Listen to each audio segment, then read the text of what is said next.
A standard traffic stop, 90 seconds, perhaps less. No speeding, no reckless driving, nothing that would typically raise a red flag. And yet, by the time it concluded, that driver departed without a license for the next 6 months. Not because they did something hazardous, but because they broke a regulation that didn't even exist 3 weeks earlier. That's the part nobody anticipates. The regulations didn't just change, they shifted underneath people in real time. And right now, there's one particular regulation, number 3 on this list, that's already triggered over 12,000 citations across the country with an average fine approaching $500. Most of those drivers had no awareness they were doing anything wrong, which raises a bigger question. If the system can catch that many people that quickly, how many more are driving around today completely exposed without realizing it? Because these aren't minor updates. This isn't about going a few miles over the speed limit or rolling through a stop sign. These are structural changes to how you're permitted to drive, where you can place things inside your car, how your vehicle is monitored, and in some cases, whether your car will even let you drive at all. And the concerning part is you can follow every habit you've built over the last 10, 20, even 30 years and still be breaking the regulation the moment you pull onto the road. So before you assume you're in the clear, there's something you need to see because the margin for error in 2026 is essentially gone. Hi, I'm Mark and I spend a lot of time tracking how driving regulations evolve. Not just what changes on paper, but how those changes are actually being enforced on real drivers like you. And what happened at the start of 2026 isn't typical. This is the biggest shift in driving regulations we've seen in over a decade. Entire states rolled out new enforcement systems, redefined what counts as a violation, and in some cases introduced technology that's monitoring your behavior in ways most people don't even realize yet. So, if you've been driving like it's still 2025, there's a very real chance you're already out of compliance without knowing it. And that's exactly how people are getting caught. Responsible drivers, careful drivers, people who've never had issues before suddenly getting hit with fines, points, or worse.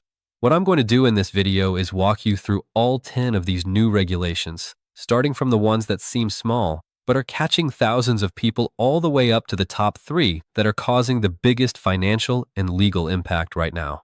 And more importantly, I'll show you exactly what you need to change starting today so you don't become one of those statistics.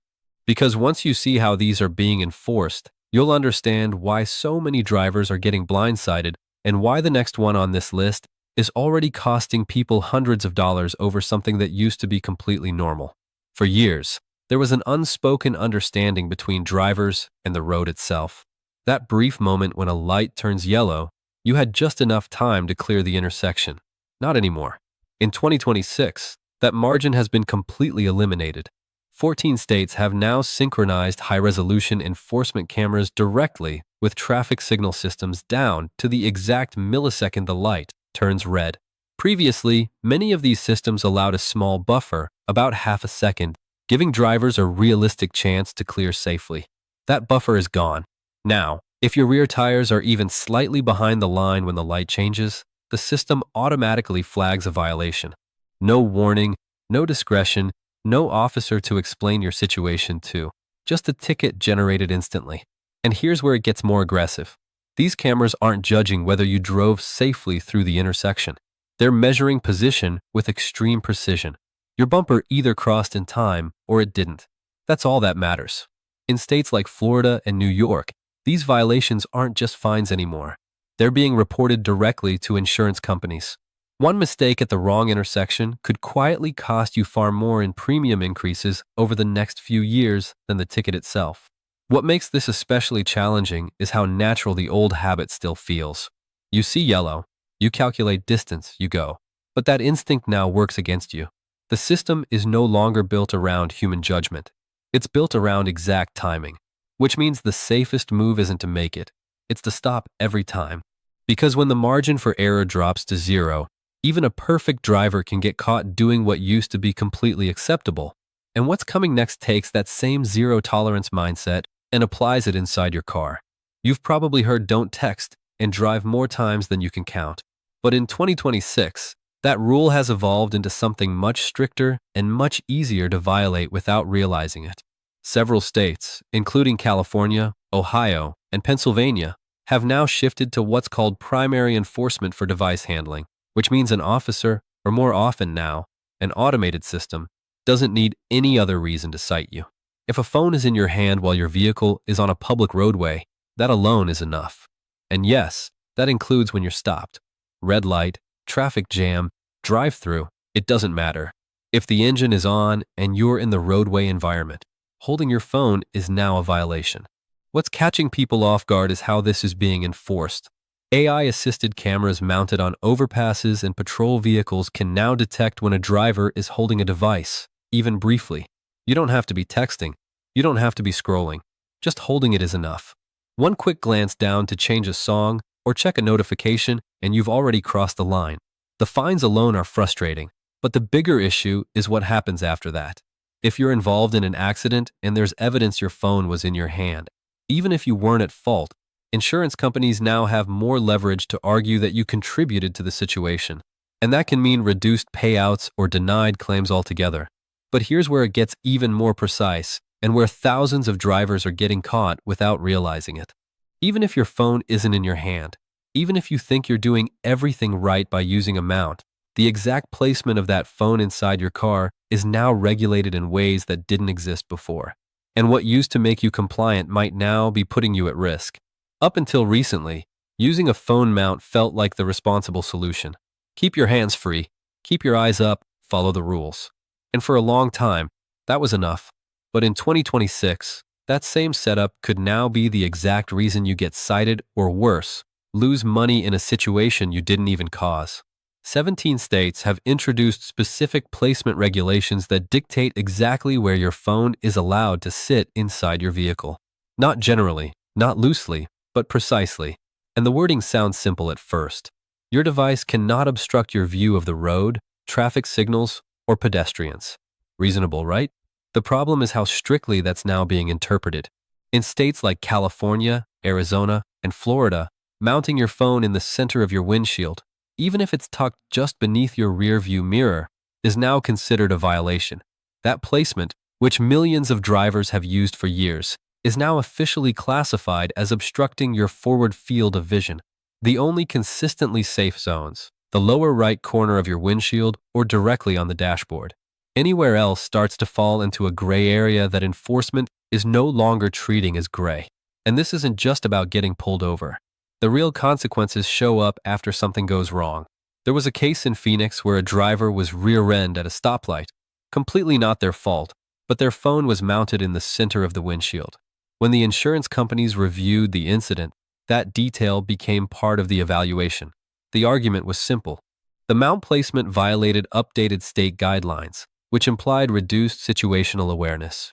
The result, their payout was reduced by 40%. A small setup decision turned into thousands of dollars lost. That's the shift happening here. These regulations aren't just enforced on the road. They're being used after the fact to determine liability, responsibility, and how much protection you actually get.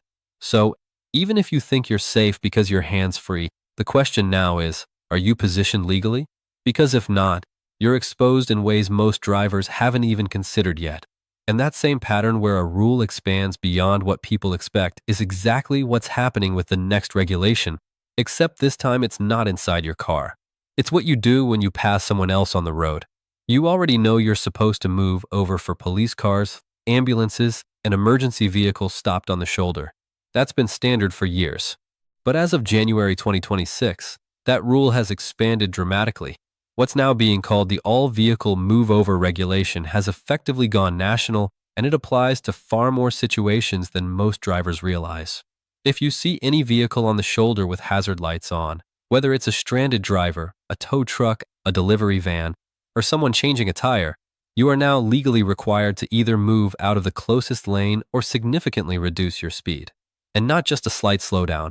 In many states, the requirement is to drop at least 20 miles per hour below the posted speed limit if you cannot safely change lanes. On paper, the goal is clear. Protect people who are vulnerable on the side of the road. But in practice, enforcement has become far more aggressive than drivers expect. Patrol vehicles are now equipped with side-facing cameras that monitor passing traffic, specifically looking for drivers who fail to move over or slow down enough. and the penalties reflect how seriously this is being taken. In some jurisdictions, this isn't just a traffic infraction anymore. It's classified as reckless endangerment. That means higher fines, points on your license, and in certain cases, mandatory court appearances. What makes this tricky is that not every situation gives you a clean opportunity to comply perfectly. Heavy traffic, tight spacing, fast-moving lanes. It's not always easy to move over safely. But here's the key. Enforcement is often based on what your behavior looks like from the outside. If you can't change lanes, you need to make it obvious that you're slowing down and responding to the situation. Because from an officer's perspective or a camera reviewing the footage later, it's not about what you intended to do. It's about what it looked like you did. And that shift from intention to visible compliance is showing up across multiple regulations this year. Which brings us to the next one, where even something as simple as turning on your wipers can quietly put you in violation if you're not thinking one step ahead. There's a moment most drivers don't even think about. Light rain starts falling, just enough to blur the windshield a little, so you tap your wipers on, maybe once every few seconds. It feels minor, routine, almost automatic. But in 2026, that small action now carries a legal requirement that's catching thousands of drivers completely off guard. In 29 states, the rule is now absolute. If your windshield wipers are on, your headlights must also be on. No exceptions for time of day, no exceptions for light drizzle, no exceptions for intermittent use. Wipers on means headlights on, period. And the enforcement isn't just coming from officers sitting on the side of the road. In several states, traffic cameras and automated systems can now detect this mismatch. They can identify the motion of your wipers and compare it to your lighting status. If your headlights aren't fully activated, including your tail lights, you can receive a ticket in the mail days later, complete with visual evidence. That's what makes this so easy to miss. You don't get pulled over. There's no warning. It just shows up. And here's where many drivers make a critical mistake. They assume their daytime running lights count. They don't. Daytime running lights typically only illuminate the front of your vehicle at reduced brightness. This regulation requires full headlight activation, which includes your rear lights as well. If your tail lights aren't on, you're still in violation, even if the front of your car looks lit. The fines might seem relatively small compared to some of the other regulations, usually between $75 and $200, but that's not the real issue. The real issue is how effortlessly this can happen without you realizing it. A quick tap of the wipers, a short drive in light rain, and you've already crossed the line. The simplest way to eliminate that risk is to hardwire the habit. Wipers on, headlights on every time. No thinking required. Because as you're starting to see, 2026 driving regulations aren't just about big mistakes. They're built around catching small, everyday behaviors that used to be harmless. And once those small violations start stacking up, the consequences escalate much faster than most people expect. Because now it's not just about whether you get a ticket, it's about how those tickets accumulate over time. And in several major states, the entire calculation behind your driving record has changed. Historically, most states tracked violations over an 18-month period. That gave drivers some breathing room. Older infractions would fall off relatively quickly, and minor mistakes didn't necessarily follow you for long. But as of February 2026, states like New York, Illinois, and Florida have officially expanded that window to 24 months, which means every ticket, every point, every infraction now stays with you longer. But the timeline is only part of the shift. The weighting of those violations has also increased, and in some cases dramatically. Take New York as an example. The threshold for automatic license suspension has been lowered from 11 points to 10. At the same time, certain violations have become significantly more expensive in terms of points. Passing a stopped school bus, which used to carry 5 points, can now hit you with 8. Speeding in a construction zone, that's now an automatic 8 points in some areas, regardless of how far over the limit you were. And that ties into another major change happening nationwide: construction zone multipliers. In 38 states, any moving violation that occurs in a marked construction zone now carries double the points. Not double the fine, double the impact on your license. So something that would normally give you 2 points suddenly becomes 4. 3 becomes 6, and it adds up fast. What catches people off guard is that these zones don't require active workers to be present.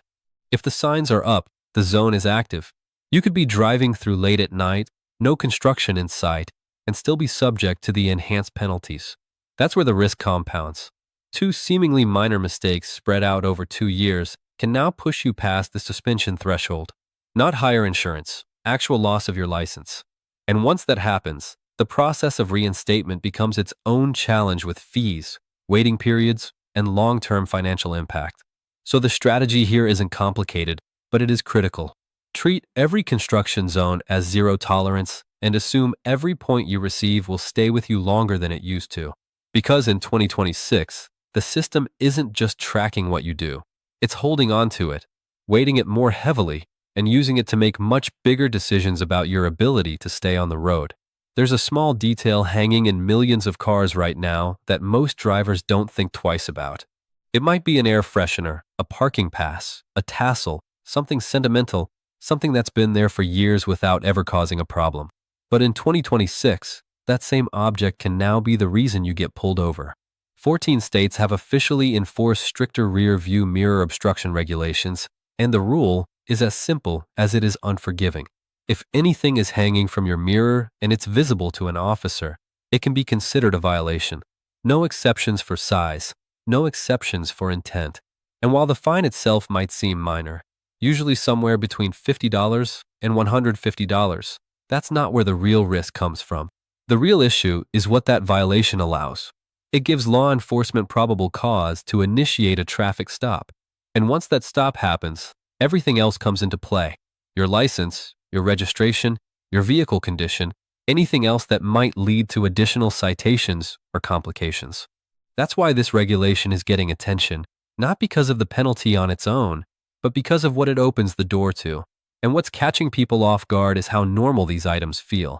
Dealership tags, religious symbols, even lightweight air fresheners. Things that never seemed like a problem before are now being treated as legitimate reasons to pull someone over. So, the safest move here is straightforward. If it hangs from your mirror, take it down. Because in the current enforcement environment, even the smallest detail can become the starting point for something much bigger. And that idea that small changes can carry much larger consequences becomes even more real when you look at how 2026 is affecting not just how we drive, but who is allowed to keep driving in the first place. One of the most discussed updates this year centers around drivers over the age of 65. Several states have begun rolling out mandatory cognitive screening as part of the license renewal process. What used to be a simple vision test is now being expanded to include digital assessments that measure reaction time, spatial awareness, and decision-making speed. On top of that, new physician reporting requirements in certain areas mean that doctors are now obligated to notify the DMV if they observe signs of cognitive decline that could impact driving ability. The goal is safety, but the implications are deeply personal. For many, driving represents independence. And now that independence is tied to passing a more complex and ongoing evaluation process. At the same time, another requirement is emerging in states that deal with harsher weather conditions. Mandatory tire tread inspections tied directly to vehicle registration. In places like Maine, Vermont, New Hampshire, Alaska, and Minnesota, drivers must now meet a minimum tread depth of 432 of an inch, double the previous federal baseline. If your tires don't meet that requirement, your registration renewal is denied until they're replaced. No extensions, no temporary approvals. And that creates a financial pressure point. Because if you show up expecting a routine renewal and fail inspection, you're suddenly facing the immediate cost of a full tire replacement just to stay legally on the road. These changes might affect different groups in different ways, but they all point to the same underlying shift. Driving in 2026 is no longer just about how you behave behind the wheel. It's about meeting a growing set of conditions, physical, mechanical, and regulatory, that determine whether you're allowed to be there at all. And before we go further, here's something to keep in mind. Most drivers are going to be affected by at least one of these changes simply because they don't know they exist yet, but now you do. And that awareness is what separates someone who gets blindsided from someone who stays ahead of it. If you want to keep up with how these regulations are evolving, because they are changing fast, make sure you're following along. Because what's coming next moves beyond small fines and minor stops into regulations that are already causing serious financial impact, legal trouble, and in some cases, significant consequences. Now, we get into the part of this list where the consequences stop being inconvenient and start becoming serious. Because regulation number 3 isn't just catching people off guard, it's turning everyday drivers into legal cases over something most of them don't even realize is a problem. And it all comes down to your license plate. In 2026, multiple states have reclassified any form of license plate obstruction as a much more severe offense. And when we say obstruction, we're not just talking about someone deliberately trying to hide their plate. The definition now includes anything that interferes with how a camera reads it. Covers, frames, coatings, even completely transparent protectors. The assumption built into the regulation is simple. If it affects visibility to a sensor, it's a violation. And in states like Texas, Virginia, New York, Colorado, Washington, Illinois, Georgia, and Michigan, that violation can now escalate far beyond a ticket. In some jurisdictions, it's being treated as a serious level offense, especially if there's any suggestion that the obstruction could be used to avoid tolls or automated enforcement. That means potential court appearances, thousands in fines, and in extreme cases, a permanent mark on your record. What's making this so widespread is how common these items are. Dealership frames that partially cover the state name, decorative frames that slightly overlap registration stickers, clear plastic covers that people installed just to protect against dirt or weather. For years, these were normal. Now, they're liabilities. There was a case where a driver bought a used car that came with a slightly tinted plate cover already installed. They didn't think twice about it until they were pulled over. What followed wasn't just a citation, but a legal situation that required representation, cost thousands in fees, and could have escalated further depending on how intent was interpreted. And that's the key word here, intent. Even if you didn't install it, even if you didn't know, enforcement doesn't always stop at the surface level. If it looks like something that could interfere with automated systems, it becomes your responsibility, and enforcement is ramping up fast. Officers are being trained to specifically look for anything that prevents a license plate from being perfectly readable, not just to the human eye, but to electronic systems. In some cases, vehicles have even been flagged for impoundment if the plate isn't fully compliant. That's how aggressive this has become. So, the safest and really the only move here is total clarity. No covers, no frames, no extras, just the plate exactly as issued because this is the regulation that's catching the most people right now. And it's doing it without warning. And if that feels invasive, the next regulation takes it a step further. Not by changing what's on your car, but by tracking whether you're even allowed to be driving it in real time. The grace period for insurance lapses is effectively gone. In 2026, several states have fully integrated their DMV systems with insurance providers, creating a live connection that updates instantly. The moment your policy expires, is canceled, or even briefly lapses due to a missed payment, that information is transmitted directly into a statewide database.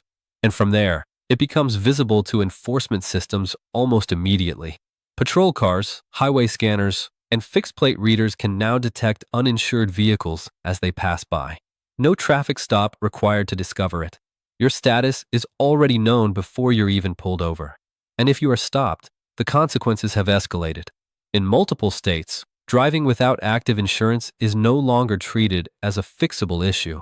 Officers now have the authority to impound the vehicle on the spot because it's classified as an active risk on the road. But the deeper shift isn't just about whether you have insurance. It's about how your driving behavior is now tied to it. Modern vehicles come equipped with event data recorders, often referred to as black boxes. These systems track things like braking patterns, acceleration, cornering, and speed variations. Under updated 2026 policies, insurance companies are increasingly allowed to access a version of that data or a summarized safety score when evaluating your policy. And here's where it becomes a trade-off most drivers don't realize they're making. If you agree to share that data, your rates may reflect your driving habits. But if you choose not to, if you opt out for privacy reasons, some insurers now place you into a higher risk category by default, not because of what you did, but because of what you chose not to share. So the system shifts again. You're not just being evaluated by what happens on the road. You're being evaluated by what your car reports behind the scenes. And that means the definition of safe driving is no longer just visible behavior. It's data, constant, silent, and increasingly influential. And now we get to the biggest shift of all. One that doesn't just change how regulations are enforced, but changes who or what is actually in control when you're behind the wheel. Starting with 2026 model vehicles, a new federal mandate requires advanced impaired driving detection systems to be built directly into the car. You may have heard it called driver monitoring technology, but officially it's referred to as passive monitoring technology. And the way it works is far more involved than most people realize.